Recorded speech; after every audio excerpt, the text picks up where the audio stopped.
Bienvenidos. Vamos a continuar nuestro estudio bíblico en la segunda epístola que Pablo escribió a Timoteo.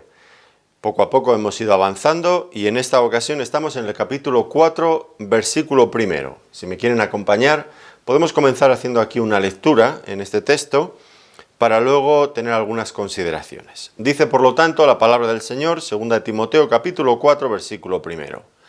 Te encarezco delante de Dios y del Señor Jesucristo, que juzgará a los vivos y a los muertos en su manifestación y en su reino, que prediques la palabra, que instes a tiempo y fuera de tiempo, redarguye, reprende, exhorta con toda paciencia y doctrina, porque vendrá tiempo cuando no sufrirán la sana doctrina, sino que teniendo comezón de oír, se amontonarán maestros conforme a sus propias concupiscencias, y apartarán de la verdad el oído y se volverán a las fábulas. Pero tú sé sobrio en todo, soporta las aflicciones, haz obra de evangelista, cumple tu ministerio. Porque yo ya estoy para ser sacrificado y el tiempo de mi partida está cercano. He peleado la buena batalla, he acabado la carrera, he guardado la fe. Por lo demás, me está guardada la corona de justicia, la cual me dará el Señor, juez justo, en aquel día, y no solo a mí, sino también a todos los que aman su venida. Bueno, pues es un pasaje que no vamos a tratar por completo, nos dedicaremos a la primera parte, pero lo he leído todo por tener una visión de conjunto. En cuanto al tema de esta sesión, podríamos titularlo con las mismas palabras que utiliza aquí Pablo. Predica la palabra. Esta sería la exhortación principal que Timoteo recibe en esta ocasión. Predica la palabra, una exhortación solemne, como vamos a ver en un momento. Y todo esto pues guarda relación con lo que ya hemos venido considerando en sesiones anteriores.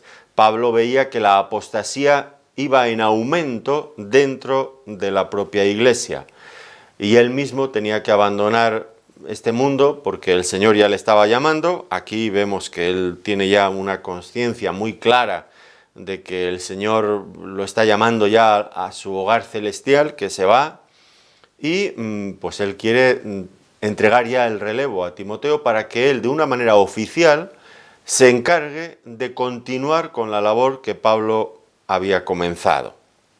Por lo tanto, pues tenemos esta exhortación a predicar la palabra como única forma para contrarrestar las falsas enseñanzas que se estaban introduciendo en la iglesia y también para sustituir, para tomar el relevo de Pablo.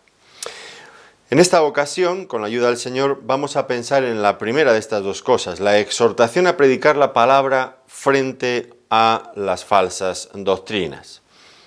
Y me gustaría que notáramos bien la manera en la que Pablo introduce esta exhortación. Dice, te encarezco delante de Dios y del Señor Jesucristo, que juzgará a los vivos y a los muertos en su manifestación y en su reino, que prediques la palabra. Por lo tanto, la primera cosa que notamos es la solemnidad del encargo, la solemnidad. Hasta ahora, cada vez que Pablo ha tratado con Timoteo o ha hecho referencias a él, pues hemos considerado que era una relación muy amistosa, familiar incluso, de colaboradores íntimos, de amigos. Incluso Pablo en otras ocasiones ha hablado de la admiración que profesaba también por el joven Timoteo. No obstante, a pesar de que realmente había esa relación amistosa y fraternal y tan cercana, pues ahora nos sorprende este lenguaje que utiliza Pablo. Te encarezco delante de Dios y del Señor Jesucristo, que juzgará a los vivos y a los muertos. Bueno, esto es un tono muy diferente del que nos tiene acostumbrados Pablo cuando trata con Timoteo. Que Pablo llame por testigos a Dios y al Señor Jesucristo de este encargo que ahora le va a hacer a Timoteo. Y no solamente pone por testigos a Dios y al Señor Jesucristo, sino que también menciona el hecho de que Cristo va a volver un día y va a poner va a someter a prueba su ministerio, va a juzgar la labor realizada. Así que podríamos concluir que este encargo, esta exhortación que Pablo le está haciendo a Timoteo, viene cargada con todo el peso de lo que podríamos decir, llamar un juramento legal. Tiene una fuerza que es importante que notemos para comenzar. Ahora, ¿por qué? ¿Por qué usar este tono tan solemne, tan serio? En primer lugar, hay que aclarar que no estamos seguros de que Pablo no tenía ninguna sospecha de que Timoteo no fuera a cumplir con fidelidad el encargo que le estaba haciendo. Todo lo contrario. Pablo ya había tenido evidencias sobradas de que Timoteo era un hombre confiable, dispuesto siempre para cualquier cosa que fuera necesaria en la causa de Cristo.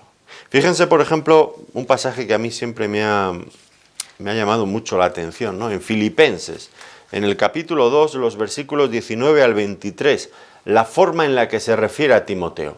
Ya me gustaría a mí que alguien hablara de mí así, o conocer a muchos creyentes de los que se pudiera también hablar de esta misma manera que Pablo habla aquí de Timoteo. Fíjense bien. Dice, capítulo 2 de Filipenses, versículo 19, espero en el Señor Jesús enviaros pronto a Timoteo, para que yo también esté de buen ánimo al saber de vuestro estado, pues a ninguno tengo del mismo ánimo y que tan sinceramente se interese por vosotros, porque todos buscan lo suyo propio, no lo que es de Cristo Jesús, pero ya conocéis los méritos de él, que como hijo a padre ha servido conmigo en el Evangelio. Así que a este espero enviaros pronto, luego que yo vea cómo van mis asuntos.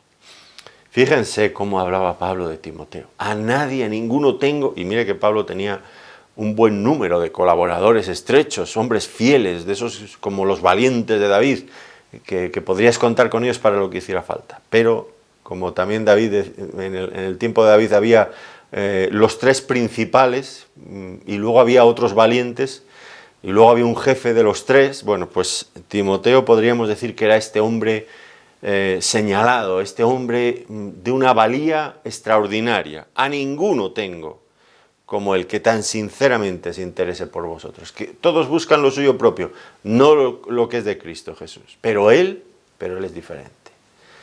Qué bueno que pudieran decir de cada uno de nosotros estas palabras, ¿verdad? Qué bueno. Bueno, de Timoteo se podían decir, y Pablo no era un hombre, un adulador de estos que quería ganar puntos con la otra persona, adulándola y atontándole los sentidos para luego sacar de ella algo. No era así Pablo, era un hombre de una sola pieza que hablaba lo que hablaba porque se correspondía estrictamente con la verdad. Así que si lo dices, ¿por qué era verdad? Entonces, si Pablo pensaba esto de Timoteo, que era un hombre tan dispuesto, tan confiable, ¿por qué razón ahora, cuando le va a hacer este encargo para predicar la palabra, usa este tono tan solemne, como si fuera, ya he dicho, un juramento legal? Pues ya hemos visto que Timoteo no era un hombre impredecible, era bastante fiel y no había tenido, como muchos también que conocemos, ¿verdad?, que han tenido una vida con grandes altibajos. Más bien su vida parece como los dientes de una sierra, un sub y baja, ¿no? Timoteo había ido solamente en una sola dirección, ascendente, pero ahora Pablo lo que le está encargando no solamente es que siga haciendo lo que ya venía haciendo, que estaba seguro que lo iba a hacer, sino que le estaba entregando un documento, porque esta epístola hay que entenderla de esta manera, le estaba entregando un documento que le serviría de manera, vamos a decir así, oficial, aunque realmente no era ese el sentido, pero para que ustedes me entiendan, un documento oficial que le acreditaría delante de otras personas que pudieran poner en tela de juicio, en duda, su ministerio. Pues aquí tienen cómo Pablo estaba encomendando a este hombre a realizar cierta tarea. Y esto, pues, si Timoteo se encontraba con enemigos, con personas que siempre cuestionan todo, porque en el ministerio siempre los hay que lo cuestionan todo, pues Timoteo podría decir, yo no estoy aquí porque yo me he puesto a mí mismo, porque yo he dicho, voy a estar aquí. No, Yo estoy aquí porque el Señor me ha llamado y uno de sus apóstoles, el mismo apóstol Pablo, me encomendó antes de partir de este mundo que yo realizara esta labor.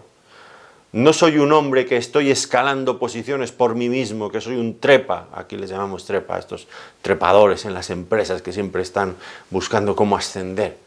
Yo no soy uno de esos, yo soy un hombre que estoy aquí porque Dios me ha llamado, porque otros hombres antes que yo me han reconocido. Es un hombre, como diría el Señor Jesucristo hablando de él mismo, dice, el auténtico pastor, el buen pastor, entra por la puerta. Los falsos pastores entran saltando por la valla y sus intenciones son diferentes. Timoteo podría decir a todas luces que él había entrado por la puerta. No había buscado componendas para ver si llegaba al liderazgo tumbando a uno, engañando al otro, colándose por aquí, yendo por allá. No. Timoteo entró por la puerta. Dios le había llamado, su iglesia local le había reconocido en Listra muchos años atrás, y el apóstol Pablo ahora mismo le estaba entregando este documento que lo acreditaría como un hombre fiel y un hombre con un encargo a cumplir. Así que esto por un lado. Por otro lado, notemos también el detalle que Pablo menciona.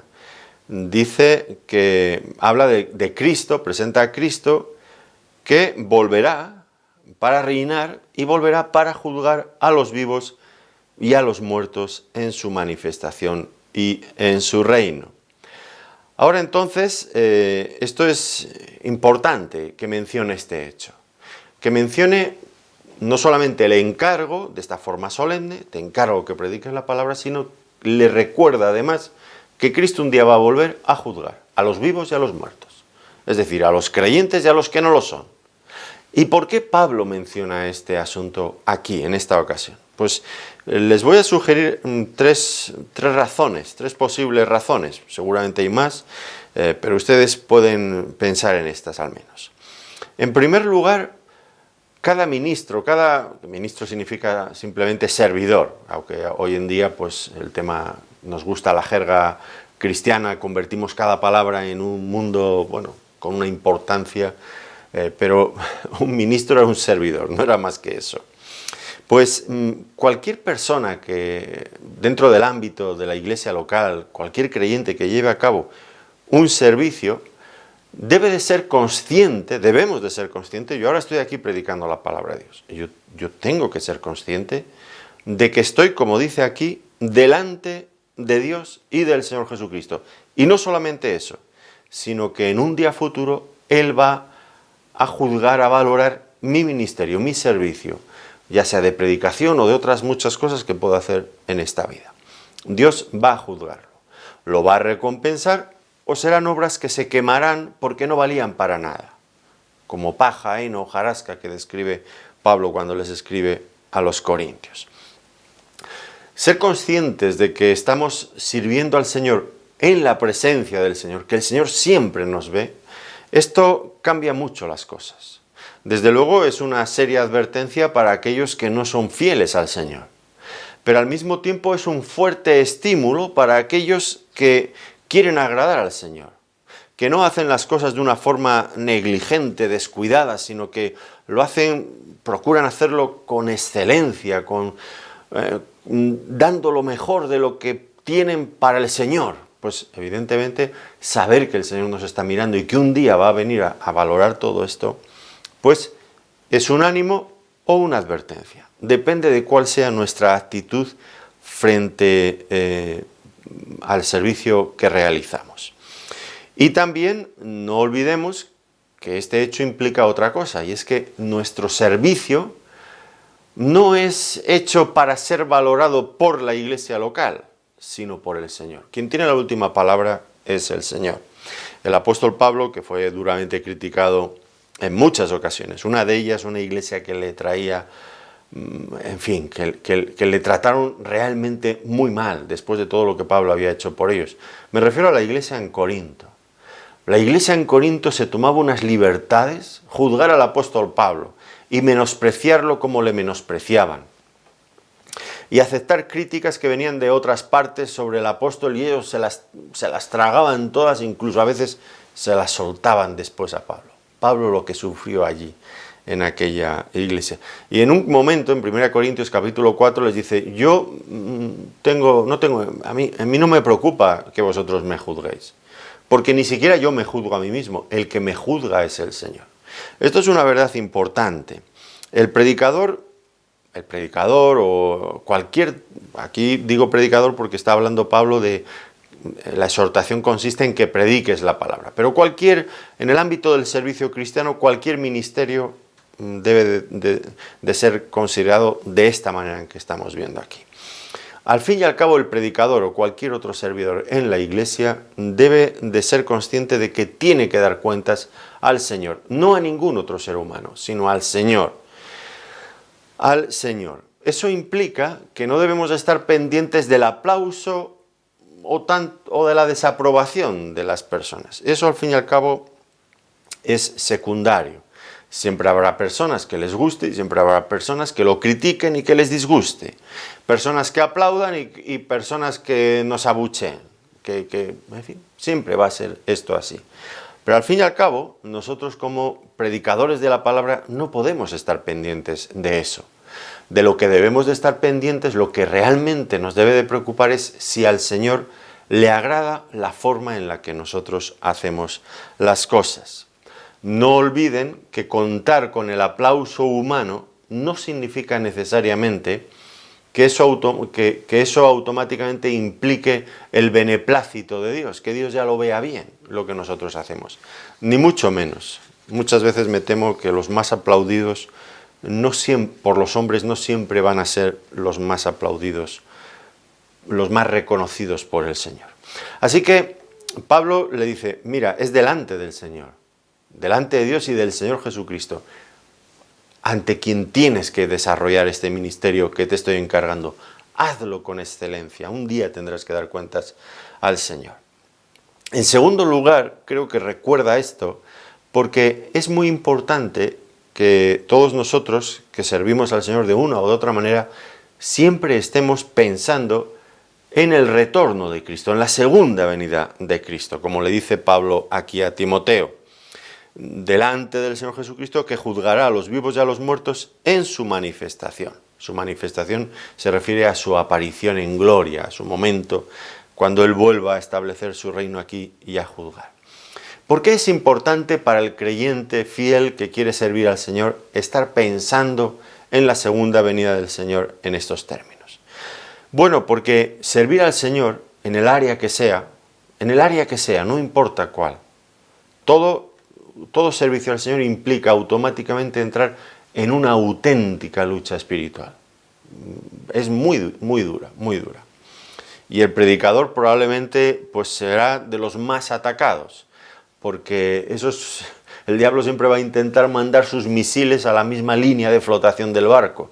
Y el predicador es el que expone la palabra. Ese va a ser, el diablo siempre va a colocar una diana en un predicador fiel de la palabra de Dios. Pero ya digo, también en cualquier otra persona que quiera servir al Señor con excelencia. Y entonces, ¿por qué necesitamos mirar al Señor y mirar la segunda venida del Señor en gloria? Pues porque eso va a aliviar de algunas maneras importantes las cicatrices y la dureza del combate en medio del cual estamos inmersos. Ver al Señor Jesucristo en su gloria, sentado en su trono majestuoso, dominando y controlando cada cosa en la historia, en la iglesia, en el mundo, viniendo en la gloria, en las nubes del cielo con sus ángeles, rodeado de todos ellos, para gobernar también este mundo. Todo esto nos coloca frente a una visión muy diferente de la que nos proporciona el combate. Aquí a veces en medio de la lucha, del fragor de la batalla, pues casi no vemos otra cosa, pero mirar a Cristo, pensar en su venida, en su regreso, verlo en la gloria, sentado en el trono, en el centro supremo de mando del universo entero, es una visión que nos refrigera, que nos alienta, que nos anima, que nos motiva, tan diferente de ver cómo las balas, estoy hablando en esos términos, ¿verdad? Espero ustedes me entiendan, metafóricos, viendo las balas como van silbando a nuestro alrededor, pasando, y los duros golpes que a veces sufrimos, y mirar al Señor sentado en su gloria. Y nosotros tener una relación directa con Él. Él está en el control de todo. Eso, por lo menos a mí, en mi propia experiencia, pues ha sido muy reconfortante. Lo he necesitado y lo necesito constantemente. Porque cuando uno mira alrededor, es tan duro a veces la batalla cristiana, ¿verdad? Tan dura, pero mirar a Cristo en su gloria, eso ya es otro tema. Eso ya llena el corazón de ese ánimo, nos vuelve a impulsar hacia adelante, a pesar de los obstáculos del camino. Claro que sí, claro que sí.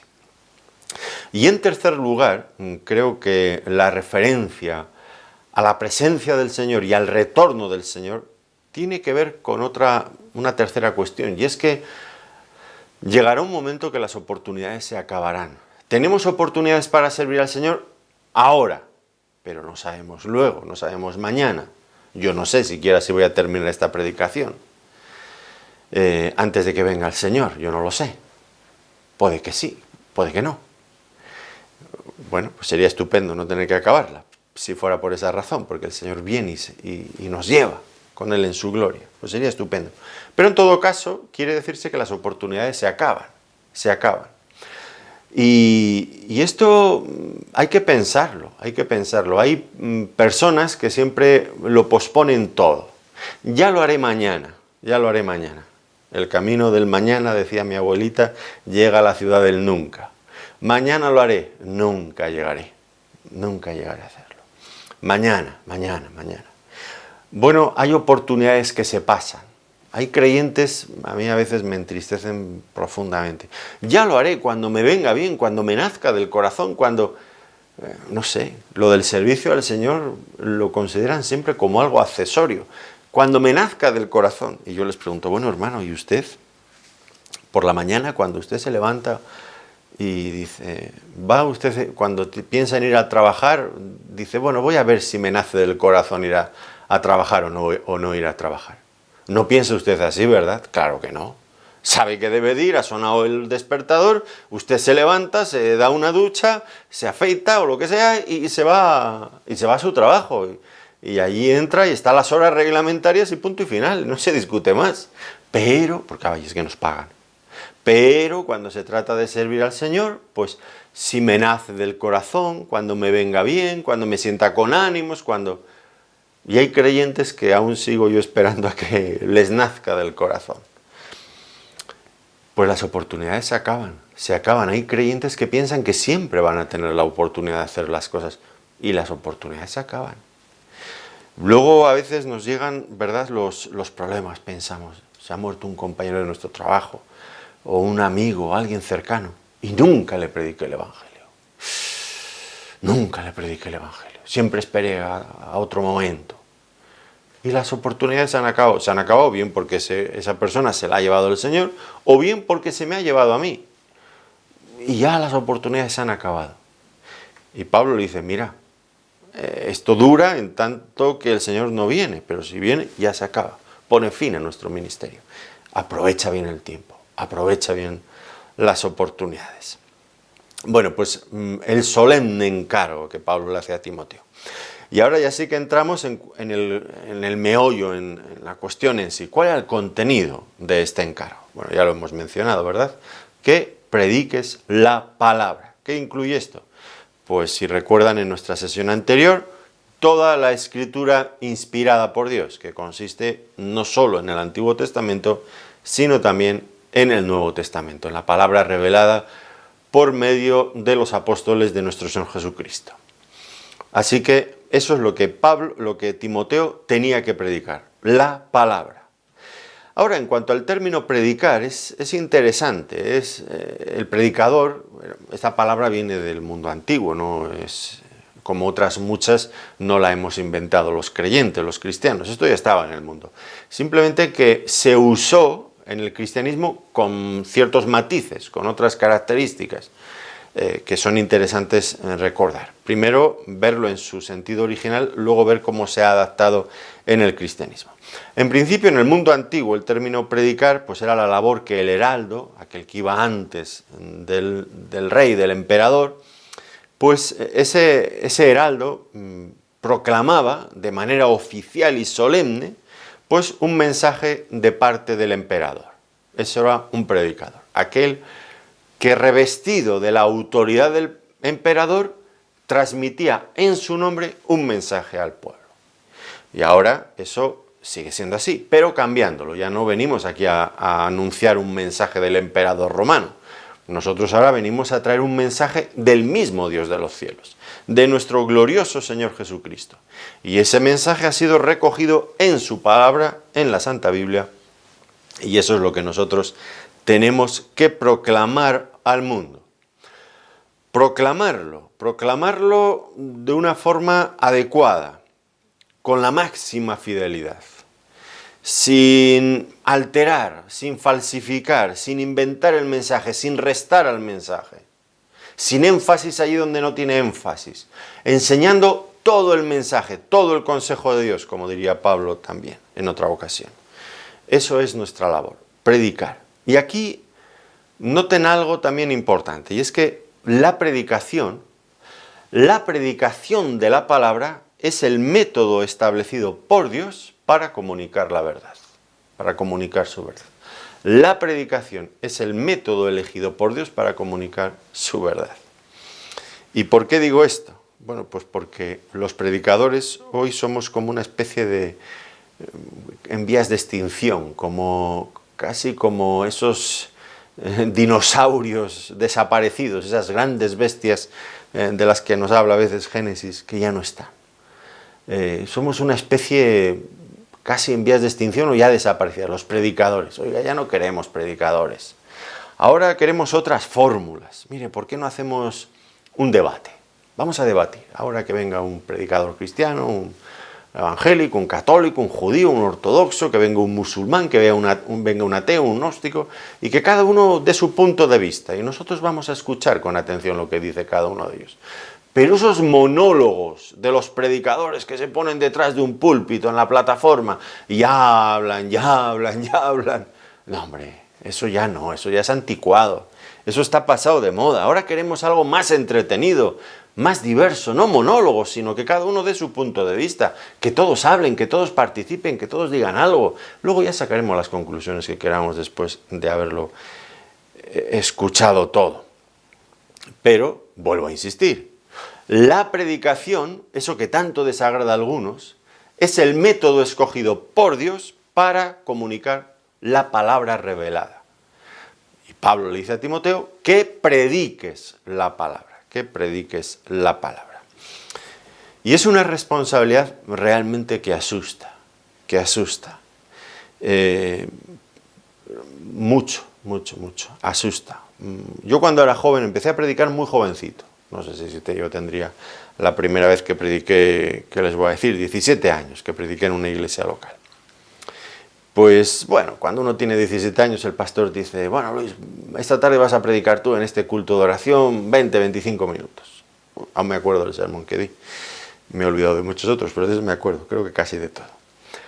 Bueno, cuando uno le dicen que es jovencito y le dicen que predique, pues, qué bien, voy a predicar. Sí, se pone uno un poco nervioso, nos obligaban a llevar corbata americana. Bueno, pues yo nunca me había puesto una corbata, pero pues por eso lo hace, por predicar uno se pone corbata y lo que haga falta, claro. Y prediqué. Bueno, pues la emoción, sí un poco nervioso, pero la emoción, uno no piensa mucho en la cuestión. Y cuando uno es joven, y pasé bastante tiempo predicando siendo joven, pues uno va lanzado, va animado, no piensa mucho en las cosas. Desde luego les puedo asegurar que no es eso lo que pienso en este momento. Predicar es una cuestión que asusta. Por lo menos ahora tal como lo veo. En esto, desde luego, pues admito haber cambiado bastante en el tiempo. Ahora predicar, ponerse delante de las personas para comunicar la palabra de Dios es una cuestión que da vértigo, yo me ponía un poco nervioso cuando leía aquellos pasajes en el Éxodo, ¿se acuerdan ustedes, no? Cuando el Señor se aparece a Moisés en la zarza ardiendo. ¿Qué será esto? Una zarza. Ya saben ustedes que las zarzas, en el momento que arden, se consumen en un momento, pero aquella zarza era peculiar porque ardía y no se consumía, y despertó la curiosidad de Moisés, se acercó a ver qué era aquello, y el Señor le dice, alto, quita el calzado de tus pies, la tierra que estás pisando, tierra santa es. Y entonces, después de esa aparición, el Señor habla con Moisés sobre varios asuntos, y le hace un encargo. Moisés, tú vas a ir a Egipto, donde está mi pueblo, yo he escuchado su clamor, y vas a ir allí, y vas a hablar a Faraón, y le vas a decir lo que yo te diga. Y Moisés le empieza a entrar una temblera en las piernas, empieza a tiritar por todo el cuerpo, y empieza a decir, Señor, yo es que, mira, yo iría, pero es que yo... Señor, nunca he sido hombre de fácil palabra, ni antes ni desde que tú hablas con tu siervo, porque yo soy tardo en el habla y torpe en la lengua. Y el Señor le dice, a ver, el que hizo la lengua, bueno, y le da razones, yo voy a estar contigo. Y Moisés vuelve a la carga, y, Señor, búscate otro, Señor, yo no valgo, Señor, es que yo no estoy hecho para esto, yo no tengo madera. Y una y otra vez, miren, hasta a mí me ponía nervioso a mí.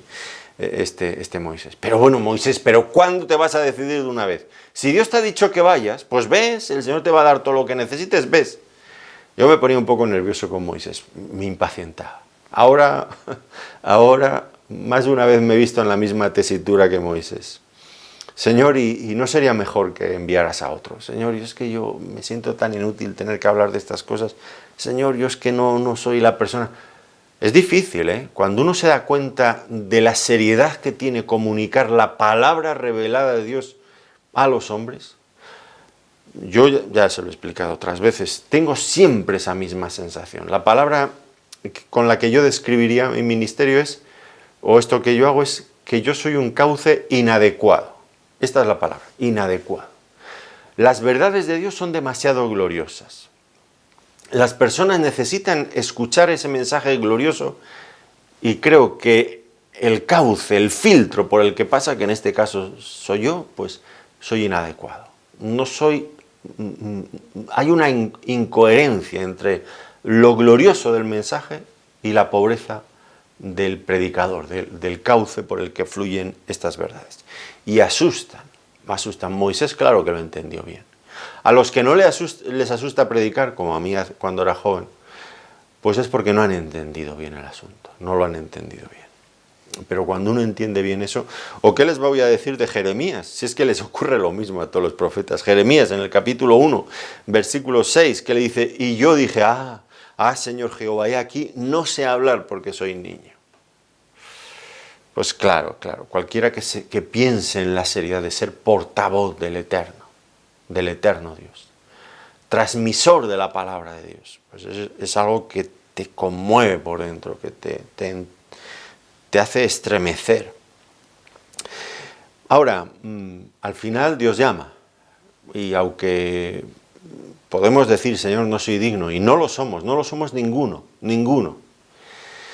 pero el Señor llama, y el predicador al final confía no tanto en sus recursos. Yo siempre le pido al Señor, antes de comenzar cualquier predicación, Señor, yo soy inadecuado, pero aún así deseo honrarte con la exposición de tu palabra, que edificar a tu iglesia, que otras personas que no son creyentes puedan llegar a conocerte, que tú sobre todo seas honrado y glorificado en cada cosa que yo pueda decir, que no diga cosas que son inapropiadas, que diga solamente lo que tú quieres decir. Claro, yo todas estas cosas siempre, constantemente, antes de comenzar cualquier predicación, por supuesto se lo voy a pedir al Señor.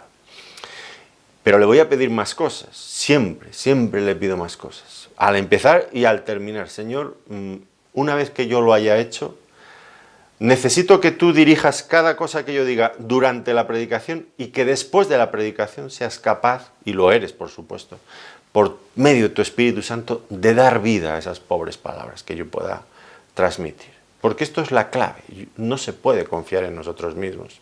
Nosotros somos inadecuados, somos débiles, somos pobres. Es el poder del Espíritu Santo en el que debemos de confiar. Y en esto, Cualquier siervo de Dios debe de confiar.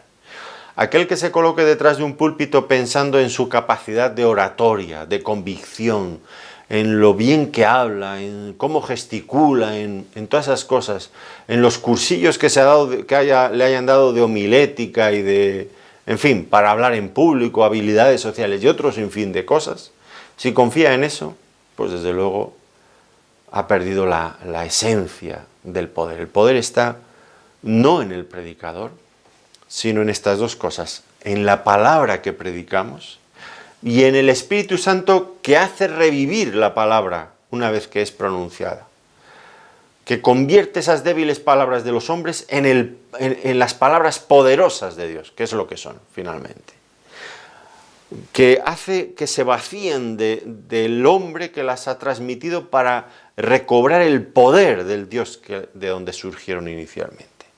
Y esa es nuestra confianza. Y el predicador que predique confiando en otra cosa, pues nunca tendrá un ministerio fructífero.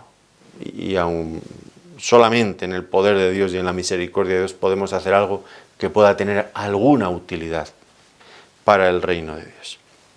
Y Pablo se lo dice, le encarga a Timoteo esto, que predique la palabra. ¿Cuándo debería cumplir este encargo? Pues le dice que instes a tiempo y fuera de tiempo, que implica algo que ya he mencionado anteriormente, saber aprovechar cada oportunidad, saber aprovechar las oportunidades. Habrá momentos que uno piensa que puede predicar la palabra, pero habrá otros que dirán, ahora no es el momento, calla. Bueno, si está usted pendiente siempre de cuándo les va a parecer bien a todos que usted predique, probablemente no predicará nunca, nunca. Es verdad, la predicación pues se ha de hacer de una forma correcta, no invadiendo espacios inapropiados. No se trata de esto. Cuando dice que predicas a tiempo y fuera de tiempo, no es que hagas cosas pues con falta de educación, no se trata de esto. Pero sí de aprovechar oportunidades, que hay muchas, pero que a veces las desaprovechamos desafortunadamente porque por vergüenza, por falta de, en fin, de la valentía necesaria para emprender una conversación, no lo sé, mil cosas. Pero Pablo dice que prediques la palabra a tiempo y fuera de tiempo, cuando todo parece indicar que es el momento y cuando parece que no es el momento. Tú predica siempre. ¿Cómo debería desarrollar este encargo? Pues le dice, redarguye, reprende y exhorta. Y notemos que las dos primeras son negativas, redarguye, reprende. Y solo la tercera es positiva, exhorta. Y desgraciadamente, algo que hace muy difícil la tarea del predicador tal cual nos enseña la palabra, pues es precisamente que hay mucho de negativo en su predicación. Si es que predicamos tal como la palabra de Dios enseña, hay mucho de negativo en la predicación del creyente. Redarguir, reprender, pues son cosas que realmente no es lo que quisiéramos hacer. Cuando Dios le llama a Jeremías, que he mencionado hace un momento, en el capítulo 1, versículo 10, dice, mira que te he puesto en este día sobre naciones y sobre reinos para... Y ahora noten ustedes las cosas que le dice que son negativas y las que son positivas. Dice, te he puesto para arrancar, para destruir, para arruinar, para derribar, para edificar y para plantar. En realidad todas las primeras son muy negativas, muy negativas. Han notado, ¿no? Arrancar, destruir, arruinar, derribar, 4 cosas. Y 2 que sí que son positivas, edificar y plantar. ¿Por qué? Pues miren, porque cualquier constructor entenderá esto. Si una casa se está cayendo, si la han declarado en ruinas, pues usted no puede hacer nada con esa casa. Esa casa hay que derribarla enteramente y hay que volver a cimentar, bajar hasta abajo del todo donde se puedan establecer unos cimientos sólidos que hagan estable un nuevo edificio. Y para eso hay que quitar todo lo viejo. Cuando las personas que nos escuchan predicar llegan al Evangelio, pues hay muchas cosas que son del viejo hombre, de la vieja naturaleza, que hemos heredado de una educación mundana, de unos valores del mundo, y eso el predicador tiene que emplearse a fondo para sacar, para arrancar, para quitar todo eso, antes de poder edificar lo bueno. Y hay que quitar mucho, mucho, y esta es una labor dura. Y Pablo, bueno, Dios se lo dijo a Jeremías, ahora hay algo también de esto. Dice redarguye, que tiene que ver con corregir aquello que es pecaminoso, aquello que es falso doctrinalmente. Y esto, por supuesto, lo tendría que hacer Timoteo, lo tenemos que hacer nosotros por medio de la predicación de la palabra. Enseñar lo que es correcto, llamar al arrepentimiento a las personas para que se aparten de aquello. Redarguir. La segunda cosa es reprender. Y es que el predicador también debe de enfrentar el problema del pecado y juzgarlo a la luz de la palabra de Dios. Esto es quizás de las cosas más difíciles. Redarguir, reprender. Redarguir, bueno, pues quizás, en fin, las personas cuando les hablas desde el púlpito y se explican cosas que están mal, pues a veces los que escuchan, diríamos aquí en España, se hacen los locos, como si la cosa no fuera con ellos, ¿no? Hay muchas veces que predico y, bueno, no sé si muchas, algunas veces predicando, dices a la congregación, quizás alguno de ustedes está pensando, sí, muy bien predicador, señor predicador, siga usted por esta línea, que a este que tengo aquí a mi lado, la falta que le hace escuchar esto. Y muchas veces las personas se sonríen cuando escuchan esto, porque en realidad es lo que están pensando. Buena falta le hace a este que tengo aquí al lado. Siga usted dándole duro. Piensan en el de al lado, pero no piensan en sí mismos. Y en fin, que es que a todos nos hace falta. Otras veces llegan las personas después de una predicación, no sé si usted, si es predicador, le ha pasado, a mí me ha pasado unas cuantas veces ya. Usted esto que ha dicho en la predicación lo ha dicho por mí. ¿Y qué le dices? Pues yo siempre les digo, claro que lo he dicho por ti, por usted. Lo he dicho por ti, evidentemente. Por usted, por el que tenía al lado, por el que tenía también al otro lado, el de la fila de atrás y el de la fila de adelante. Lo he dicho por todos. Claro. Uy, pero como la persona ya vea que es muy directo, que le atañe a él directamente, se levantan en armas, sacan las uñas como el leopardo y enseñan los dientes y van a por ti, a la yugular. Claro, el predicador tiene que hacer esto, es lo que nos ha mandado el Señor, pero no gusta, no le gusta.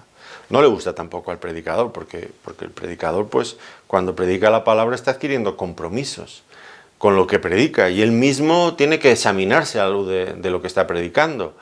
Y hay veces que nos duele a nosotros mismos, que usted habrá escuchado a predicadores, yo a veces lo digo, ahora no estoy predicando para otro, ahora estoy predicando para mí fundamentalmente, porque hay cosas que nos tocan de cerca a nosotros, ¿no? Es difícil reprender, es difícil. Y tan difícil es que hay muchos predicadores que ya no hacen esto, Hay muchos pastores en las iglesias que ya saben que hay hermanos en la congregación viviendo en pecados y no hacen nada para decirles, oiga, usted está viviendo en pecado, usted esto que está haciendo está mal. Vergonzoso. Y esto lo sé, como diría el otro, de muy buena tinta. Lo sé bien. Lo he visto demasiadas veces. Pastores que para no ver dañada su reputación, o predicadores, no llamarán al orden a las personas, ya no se disciplinen en las iglesias por cosas de inmoralidad, del tipo que sea, no solamente inmoralidad sexual, también inmoralidad en los negocios, en muchos otros órdenes de la vida, ¿no? Pero ya los predicadores no quieren esto. Es una de las tareas más difíciles, más arriesgadas, corregir, denunciar el pecado, de las cosas peor vistas. En las iglesias ahora mismo, muchas veces, en iglesias que yo conozco, los pastores saben de miembros que están viviendo en pecados, que tienen cosas que la Biblia denuncia, y no solamente no les dicen nada, no les disciplinan, sino que además los pueden poner hasta en el púlpito a predicar o a tener ministerios de uno o de otro tipo. Una vergüenza. Muy serio este tema, muy serio. La palabra de Dios nos llama a redarguir y a reprender, aunque no nos guste. Y la tercera cosa, que sí que es positiva, es exhortar, que implica ponerse al lado de otra persona y animarle. Tal vez amonestarle también, sí, pero alentarle. Todo con el fin de que siga adelante en el camino. Así que las tres cosas son importantes. Y todo esto se debe de hacer, dice Pablo a Timoteo, con toda paciencia y doctrina. Paciencia, sin impacientarse. Y esto, en fin, lo de impacientarse, uno quiere ver resultados inmediatos, pero no existen, o es muy difícil verlos. Y hay que tener paciencia con las personas. Ahora me estoy predicando a mí mismo. Hay que tener paciencia con las personas porque uno esperaría que ya empezaran a dar fruto, pero todavía no. Sí, se ve ya un pequeño germen ahí, pero todavía no. Paciencia. No enojarse, no enfadarse. Y dice con toda paciencia y doctrina, es decir, muy importante, hay que justificar nuestro ministerio con las personas con la palabra de Dios. No se trata de que a mí me parece, o yo tengo la impresión, o yo... No, el predicador o el pastor que aborde un tema de esa manera, en fin, diríamos aquí, se ha caído con el equipo. Es decir, que la ha liado, ha hecho algo que no debía. No podemos ir a hablar a otras personas sobre asuntos serios sobre la base de impresiones subjetivas. A mí me parece, no. Debemos de tener hechos objetivos, acreditados con testigos y, sobre todo, basando nuestra corrección en la palabra de Dios. De otro modo, muy mal. No podemos ir... Tenemos que tener esas dos cosas, hechos objetivos y denuncias basadas en la palabra de Dios. ¿Por qué debía cumplir Timoteo este encargo? Dice, porque vendrán tiempo cuando no sufrirán la sana doctrina, sino que teniendo comezón de oír se amontonarán maestros conforme a sus propias concupiscencias y apartarán de la verdad el oído y se volverán a las fábulas. Y notemos que ahora Pablo no se está centrando tanto en los falsos maestros que venían de fuera, sino en los propios creyentes, en lo que habría dentro. Y él está dándose cuenta, Pablo ya en su tiempo, de este abandono generalizado de la sana doctrina dentro de la iglesia. Y eso iría en aumento en la misma medida en que el cristianismo se volviera cada vez más nominal, más profesante. Y Pablo le dice, algunas características de estos tiempos, dice, no sufrirán la sana doctrina. El verbo sufrir, los que entienden el original griego dicen que tenía que ver con mantenerse derecho o firme contra una cosa. Y aquí dice que no sufrirán, es decir, no se mantendrán derechos y firmes en la sana doctrina, sino que abandonarán esa posición, no se adaptarán a la palabra de Dios, sino que la negarán. ¿Y qué ocurre cuando el pueblo de Dios no soporta, no sufre, no permanece en la sana doctrina? Pues que hay que suplir eso con otras cosas. Y aquí nos dice que las propias iglesias no querrán eso, los miembros no querrán eso. No querrán la sana doctrina, lo cual llevará pues a que surjan otras cosas. Entendemos que no les guste la palabra de Dios, porque las demandas de Dios nunca son del agrado de la carne, de la naturaleza caída del ser humano. Y hoy en muchas iglesias pues esto ya está vetado, o sea, está prohibido. Oiga, a ver qué nos va a hablar usted. Usted no empiece como esos predicadores que dan mucha doctrina o que reprenden a las congregaciones con cosas que no se deben de hacer. No venimos a la iglesia a escuchar esto, oiga usted. Nosotros venimos aquí a que nos entretengan, en fin, he tenido una semana muy dura de trabajo y vengo a la iglesia para que me hagan una pequeña puesta a punto y yo salga de aquí animado. A mí no me hable de pecado, no me hable de cosas tristes y serias. Yo he venido aquí para sentirme bien, Dígame usted cosas bonitas. Y entonces esperan que los pastores ya no seamos pastores que predicamos, sino que seamos pues no sé, animadores socioculturales que animamos a la gente deprimida y que les animamos para que estén contentos y felices.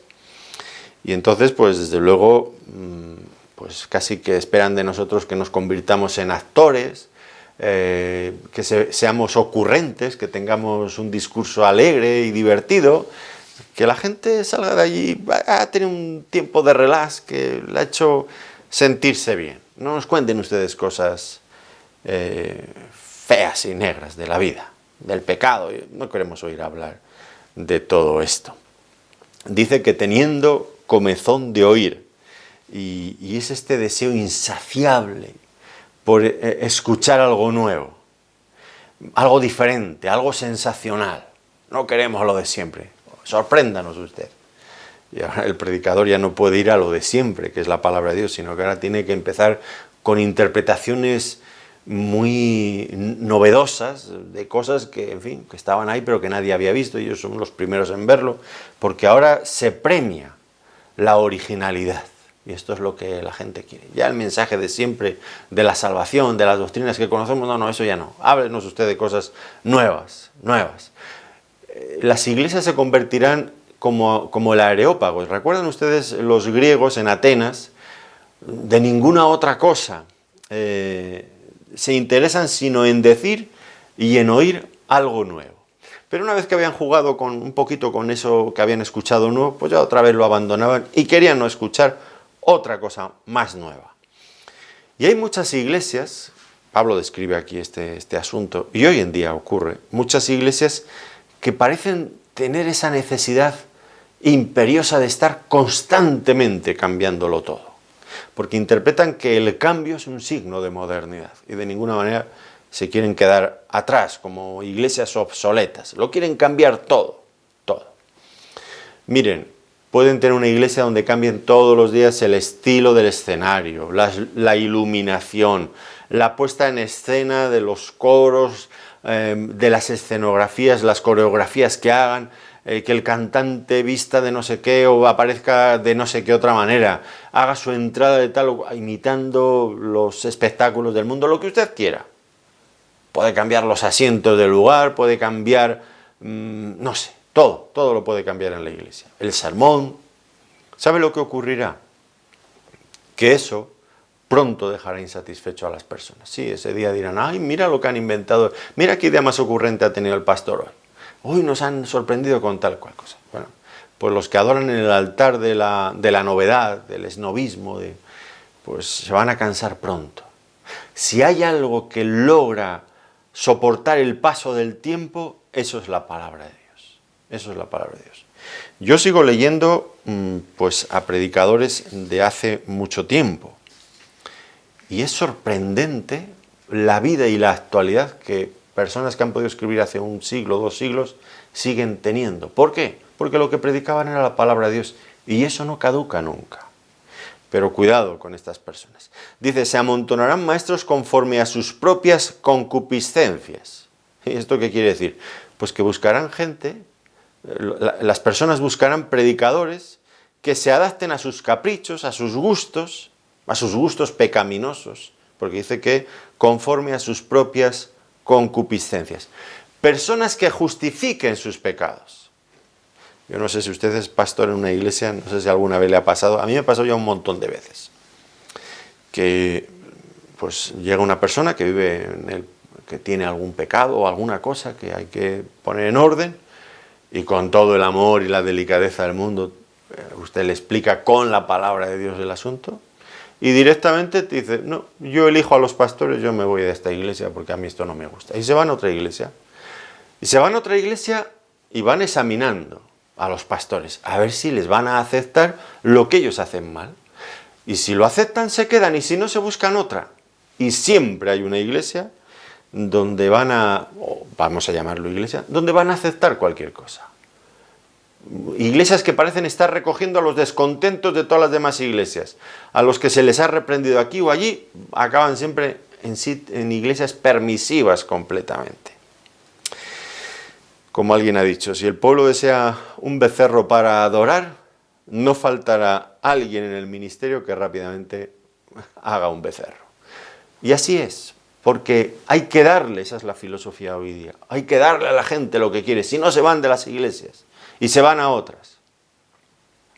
Nosotros en nuestra iglesia, ya desde hace tiempo, por supuesto, si viene alguien de fuera, le pediremos una carta de recomendación de la iglesia donde viene. Y si viene de nuestra propia ciudad, si viene de otra ciudad le pediremos carta, pero si viene de otra ciudad, que los hay que van recorriendo todas las iglesias de la ciudad y llegan a tu iglesia y es que vengo de esa iglesia, el pastor ahí está, les cuales, no sé qué, no sé cuántas, y los critica todo. Mire usted, mal empezamos, ya les digo. Mal empezamos. Si usted viene a esta iglesia criticando al pastor de la otra iglesia donde viene, lo siguiente que va a hacer después de unas semanas aquí o de unos meses, el tiempo que aguante, será irse de esta iglesia, irse a la otra para hablar mal de mí y decir que en esta iglesia somos tal y somos cual. Pero el problema no es de las iglesias, el problema es suyo. Y hay personas que vienen a la iglesia después de haber recorrido 3, 4 o 5 iglesias antes. Van haciendo el tour, la gira por todos lados. Lo examinan todo, a una iglesia llegan criticando lo de la otra. Y todo porque al final no les gusta que les has dicho algo que no está bien en sus vidas. Y bueno. Quieren predicadores al gusto, a la carta, que les digan lo que ellos quieren escuchar. Pero esto no es nuevo, esto ya pasaba en la época de Isaías. Fíjense lo que dice Isaías a los de su tiempo. Hijos mentirosos, hijos que no quisieron oír la ley de Jehová. Bueno, yo normalmente no empiezo mis predicaciones así, pero fíjense, hijos mentirosos, hijos que no quisieron oír la ley de Jehová. O Juan el Bautista, generación de víboras, ¿quién nos enseñó a huir de la ira venidera? Y otras cosas muy parecidas de ese tono, ¿no? Porque la Biblia habla con mucha dureza a veces. Bueno, sigue. Que dicen a los videntes, no veáis, y a los profetas, no nos profeticéis lo recto. Decidnos cosas halagüeñas, profetizad mentiras, dejad el camino, apartaos de la senda, quitad de nuestra presencia al Santo de Israel. Qué cara más dura, ¿eh? Qué poca vergüenza, que vienen a los predicadores y les dicen, no, a nosotros no nos hablen de esto, a nosotros díganos las cosas que queremos escuchar, que nos suenen bonitas. Hace no mucho vinieron a nuestra iglesia una familia que finalmente se fueron. Y sabían perfectamente lo que pensábamos sobre determinados temas, se los explicamos doctrinalmente, bueno, lo sabían. Pero estaban esperando a que nosotros cambiáramos la verdad de Dios, la palabra de Dios. ¿Y saben por qué? Porque llegaríamos a la conclusión de que ellos eran tan simpáticos y tan majos, tan buenas personas, que cambiaríamos lo que hiciera falta cambiar para darles el gusto a ellos. Por supuesto no vamos a cambiar la palabra de Dios. ¿Por qué no? Porque la palabra de Dios es la palabra de Dios. Aunque nos caigan bien las personas, nos caerán bien o nos caerán mal, eso es lo de menos. La palabra de Dios es la palabra de Dios. Pero hay personas que están condicionando a los predicadores, oiga, o aquellos otros que yo sustento económicamente esta iglesia, que mis ofrendas ya sabe usted cómo son, que son cuantiosas. A ver lo que dice, no se mete usted conmigo ni con nadie de mi familia, que además de tener bastante dinero, pues somos un montón en la familia que llevamos tal apellido. Como usted se meta con nosotros, o toque a mi hijo, o toque a mi... automáticamente nos vamos todos de aquí o le echamos a usted. Y entonces condicionan a los predicadores y a los pastores. No podemos estar sujetos al temor de los hombres. Tenemos que estar sujetos a la palabra de Dios. Ni al temor ni a agradar a las personas. No podemos ceder a ninguna de las dos cosas. Ya lo hacían en el tiempo de Isaías. Pero no, nuestro compromiso sagrado es con la palabra de Dios. Con eso. Y nada más que eso. Claro, alguien ha dicho, es que como ustedes vayan por ese camino se van a quedar muy solos. Por supuesto. No va a haber iglesias muy grandes que mantengan principios así. Es muy difícil, muy difícil. Este deseo de estar siempre intentando complacer a los oyentes, hay que pagar pues pagas un precio, que es que tienes que cambiar la palabra. Pero si quieres permanecer en la palabra, tienes que pagar el otro precio, que la gente se va. Eso pasa muchas veces. ¿Cuántos predicadores hay en el día de hoy que están ofreciendo bendiciones en el nombre de Dios a las personas sin la necesidad del arrepentimiento, sin hablar nunca del pecado? Sin decirles a las personas, oiga, usted tiene que reconocer a Cristo como el Señor de su vida y vivir de acuerdo con lo que Dios le manda. No. Regalan bendiciones. Bueno, a cambio de que dejes una buena ofrenda al final, por supuesto. Pero no hace falta que cambies de estilo de vida. Con que dejes la ofrenda ya vale, eso ya es suficiente sacrificio. No. No podemos darles a las personas lo que ellos quieren, porque lo que ellos quieren, como dice aquí, conforme a sus propias concupiscencias, sus deseos carnales, caídos, malos, no podemos darles eso. Debemos darles lo que la palabra de Dios dice. Y nuestro compromiso debe ser con la verdad. Entonces, ¿qué ocurre? Pues que esto, pues al final, cuando no quieren hacerlo los predicadores, pues por dar el gusto a las personas, dice que habrá algunos que apartarán de la verdad el oído y se volverán a las fábulas. Si quitamos la palabra, hay que buscar una alternativa. Y el sucedáneo siempre será un sucedáneo, nunca cumplirá con su propósito. ¿Y cuál será el sucedáneo? Pues fábulas artificiosas. No quieren escuchar la verdad, están expuestos a la mentira de Satanás, a fábulas, a mitos, a cosas que no tienen sentido a la luz de la palabra de Dios. Y hay que examinar bien todo lo que se escucha. Yo estoy escuchando cosas muy raras en el internet, que eso pone al alcance de todos montones de cosas que están ocurriendo en cualquier parte del mundo. Pues escuchas predicadores que dicen, ¿este hombre de dónde saca todo esto? De la Biblia, desde luego, no. Dejan correr su imaginación y unas interpretaciones rocambolescas de cualquier, sin ningún tipo de rigor, simplemente dejan correr su imaginación. Esas son las fábulas y otro montón de cosas más. No. El predicador de la palabra debe de ser serio y consecuente. Por eso le dice con qué actitud debería de cumplir ese encargo. Sé sobrio en todo, libre de la influencia de agentes embriagantes. El predicador debe estar siempre bien despierto, vigilante, que no se deje intoxicar por esas cosas que están viniendo de fuera, que su influencia únicamente sea la palabra de Dios, el Espíritu de Dios. Y debe llevar a cabo una enseñanza de la palabra equilibrada. Hay predicadores que solamente les gusta la escatología o les gusta cosas hablar de... En fin, una dieta bien equilibrada, bien balanceada, que incluya todo lo necesario. Con sobriedad, con equilibrio, sin esos agentes perturbadores de la mente, ya sean los que nos presionan por un lado o por el otro, con amenazas o porque son tan buenos que tenemos que adaptarnos a ellos, no. También le dice soporta las aflicciones, porque en el ministerio va a haber mucho sufrimiento. Este es un tema recurrente en la segunda carta de Pablo a Timoteo, ya lo hemos tratado otras veces. No existe, y esto es lo que Pablo quiere introducir en la mente de Timoteo, que él ya lo sabía, pero quizás más en la nuestra que tal vez no lo sepamos. No existe tal cosa como un ministerio fiel al Señor que no sea costoso. Pero también le va a decir Pablo a Timoteo, vale la pena pagar ese precio. Y le dice también, haz obra de evangelista. Es decir, no solamente predicar para personas que ya conocen al Señor, sino también buscar a otros que no conocen al Señor para llevarles la palabra de Dios. También eso es muy importante, la formación de nuevas iglesias, de predicar el Evangelio a los perdidos. Forma parte integral del ministerio del predicador. Y dice, por último, cumple tu ministerio. Es decir, acaba con el encargo que se te ha encomendado. Dedica lo que eres, lo que tienes para acabar con eso en lo que se te ha puesto, Dios ha puesto su confianza en ti para que hagas. Esto es lo que debemos hacer. Cumple tu ministerio. No sé si a ustedes les pasa como a mí, a veces mi mujer, bueno, se impacienta. Yo normalmente suelo acabar las cosas, pero no siempre cuando mi mujer quiere. Me tomo a veces más tiempo de lo que ella esperaría, ¿no? Es que, no sé si le ha dicho alguna vez su mujer si está casado, es que no acabas nunca lo que empiezas. Bueno, a veces las mujeres exageran, el nunca. Bueno. Pero es verdad, a veces somos muy dados a no acabar lo que empezamos.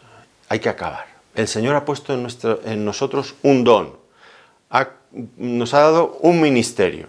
Y Pablo le dice a Timoteo, acaba, cumple tu ministerio. Pero Dios nos dice también a nosotros que cumplamos el ministerio que nos ha encomendado. Pues qué importante es que acabemos nuestros días aquí, habiendo acabado el ministerio que Él nos ha dado. Que el Señor nos ayude, de verdad, para acabar la obra que Dios nos ha dado a cada uno de nosotros. Diferente, por supuesto, pero que lo hagamos con la misma fidelidad que Pablo la acabó y que le recomendaba a Timoteo. Lo dejamos aquí, veremos ya la siguiente sección en nuestra próxima sesión, una sección muy personal donde Pablo lo vamos a ver razonando en los últimos momentos de su vida aquí. Y va a ser algo muy entrañable, muy íntimo, pero eso será ya en nuestra próxima sesión. Hasta entonces, que el Señor les bendiga muy ricamente. Muchas gracias por habernos acompañado también en este tiempo de estudio bíblico. Muchas gracias.